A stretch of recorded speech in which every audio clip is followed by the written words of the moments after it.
have not one, not two, but three broken chairs. Why? Because their previous owners either didn't know how to repair them or didn't want to. When I saw them, I thought, these look like common chair problems. I do DIY, so sure, I can fix them. Just to be clear, I've never tried this before, so hopefully by the end of this, I'll be more versed in chair repairing. First, let me introduce you to my broken chair collection. A bog standard Ikea folding chair, a potentially antique chair with a cane seat, and a solid oak tall back dining chair. First question, what satisfaction does repairing an Ikea chair bring to me? Because of this. The person giving this away presented this as a challenge, and I mean, you just can't say no to a challenge. To be fair, I did wait for about a week for someone else to take it because from the pictures it looks like an easy glue up job, but you just never know. And it's a lot worse than I thought. From this side it looks like quite a nice clean break, which is what I saw from the pictures. That's what made me think it would just be an easy glue up job. But if you look on the other side, under here, you can see the wood is quite fragmented. They're broken into tiny pieces.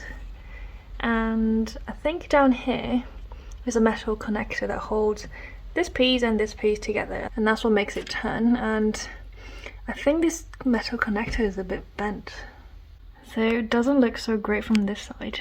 The string actually does a really good job, so if the glue doesn't work, then I'll probably use the same method, but just replace the string with something that is stronger and less stretchy.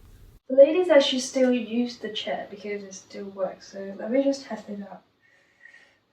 Oh, I'm scared.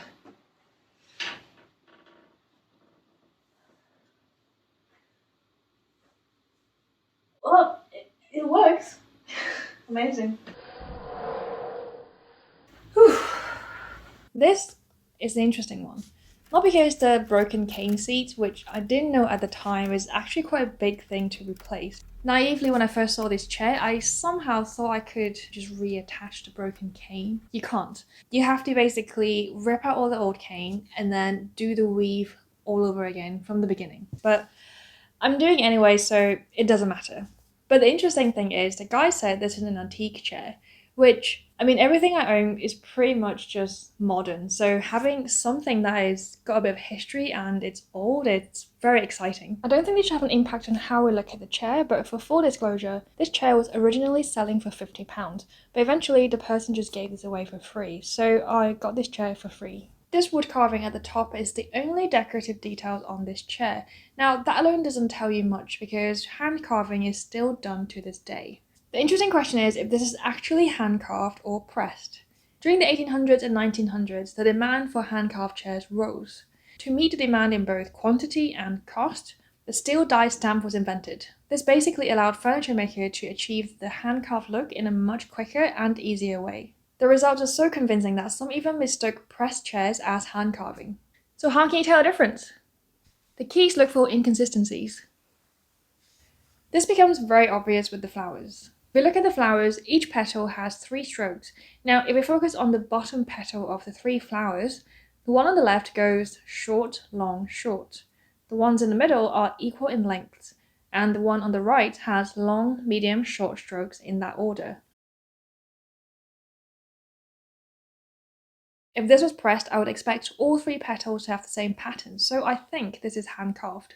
If I do get some expert opinions on this, I'll be sure to pin it in the comments down below. I also wonder what these dots are. They do look intentional, so perhaps another artistic detail.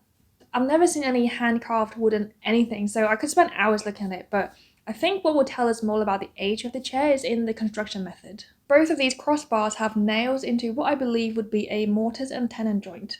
What I'm unsure of is if this is the original construction method or a repair to reinforce the joint. Now, if you flip over the chair, you will find on the bottom of the seat these corrugated metal fasteners, which someone on Instagram has kindly found out that this was patented in 1939.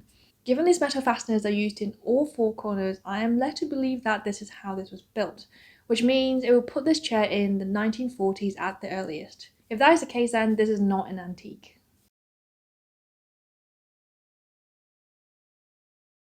At the beginning of my research, I did think my chair might be from the 1800s. Using the power of Google Lens, I found this chair, which has pretty much the same shape as my chair, minus the wood carving. But upon closer inspection, this has a tag, mine doesn't. This seat is much better put together, mine has gaps. This is being sold at £300, mine was free. So quite likely that mine was just a reproduction of some sort. Old, just not Victorian old. We needed dining chairs, which is why I have this. Now, out of all my broken chairs, this is the only one that I paid money for. I believe this is made from solid oak. Looking at similar chairs, they sell for anything from £120 to £190 per chair. I paid £8, which is pretty good. I have 4 of these in total, and only this one needs reupholstering. 3 chairs, 3 very different problems. Which one should I do first? Now, if I were to rank them in order of most straightforward to least straightforward, I think it'll go dining chair, Ikea chair, and then there's cane chair. This is because I think I'm fairly familiar with the modern reupholstering process, so all I need for this is the new fabric and a staple gun. But until I remove the strings which is holding this Ikea chair together, or remove all the cane from this chair, I don't fully know what I'm working with. But which one would I actually do first? Now, the logical side of me is saying the dining chair, because that has the least amount of uncertainty. But I think I'll go with the Ikea chair first, because it's pretty much a fail fast or win fast situation. Okay, this doesn't look good. It's actually stuck here. It's actually been glued to the wood. You know, funny that, because she did mention, like, maybe just try some stronger glue. Come on, I want to reuse you. What knot is this?